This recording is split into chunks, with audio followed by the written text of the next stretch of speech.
Good morning, children. Today I am going to discuss few points of worksheet 2 that includes passage as well as some of the grammar points. So, first bit is what here?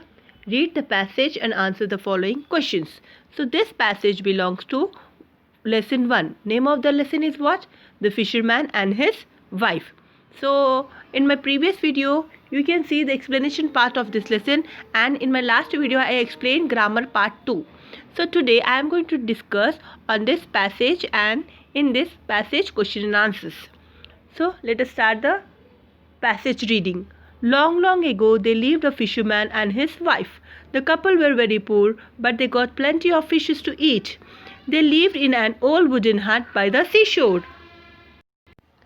Here I just want to repeat this sentence. They lived in an old wooden hut by the seashore. The wife worked in a little garden behind the hut and grew vegetables. The fisherman remained content with whatever he got, but his wife always longed for more. Always longed for more. Now your first question is, where did the fisherman live? And your answer should be what? Long, long ago there lived a fisherman. This is completely wrong. I'm not going to accept this answer at all. What is question here? What is the question here? Where did the fisherman live? And your answer should start from the fisherman lived in an old wooden hut by the seashore. Your answer should be the fisherman lived in an old wooden hut by the seashore. And what is your next question? Who lived with him? Who lived with him? Who lived with him, children?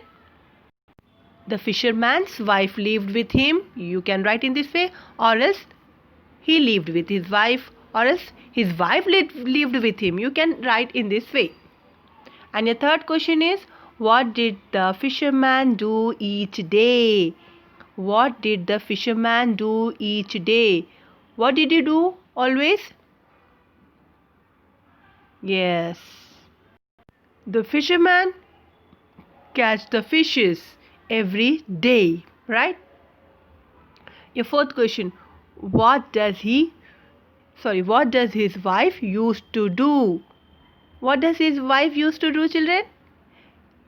His wife worked in a little garden behind the hut and grew vegetables. Here, question number 5. What does the word content means? I explained this twice or thrice whenever I uploaded video related to this lesson. Content is nothing but satisfy. You should write satisfied. Now next bit is fill in the gap with what or who. Got it? So your first question is what? Dash is your name.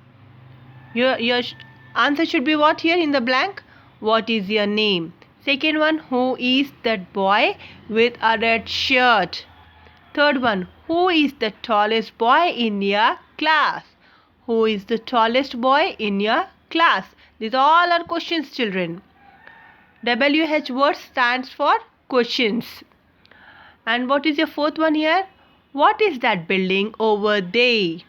Fifth one, what are those things on the floor? Those plural, things plural form. Sixth one, who is in the kitchen? Is it Pinky? These both are questions, right? Who is in the kitchen? Is it Pinky? So, framing a question is very important, children. If you frame a question in a proper way, then it means you are very good at English. It means that you are very good in English. Framing question is very important. And how you can understand framing a question? When you are good to understand grammar points. So this is your worksheet 2. Understand the worksheet. By heart this.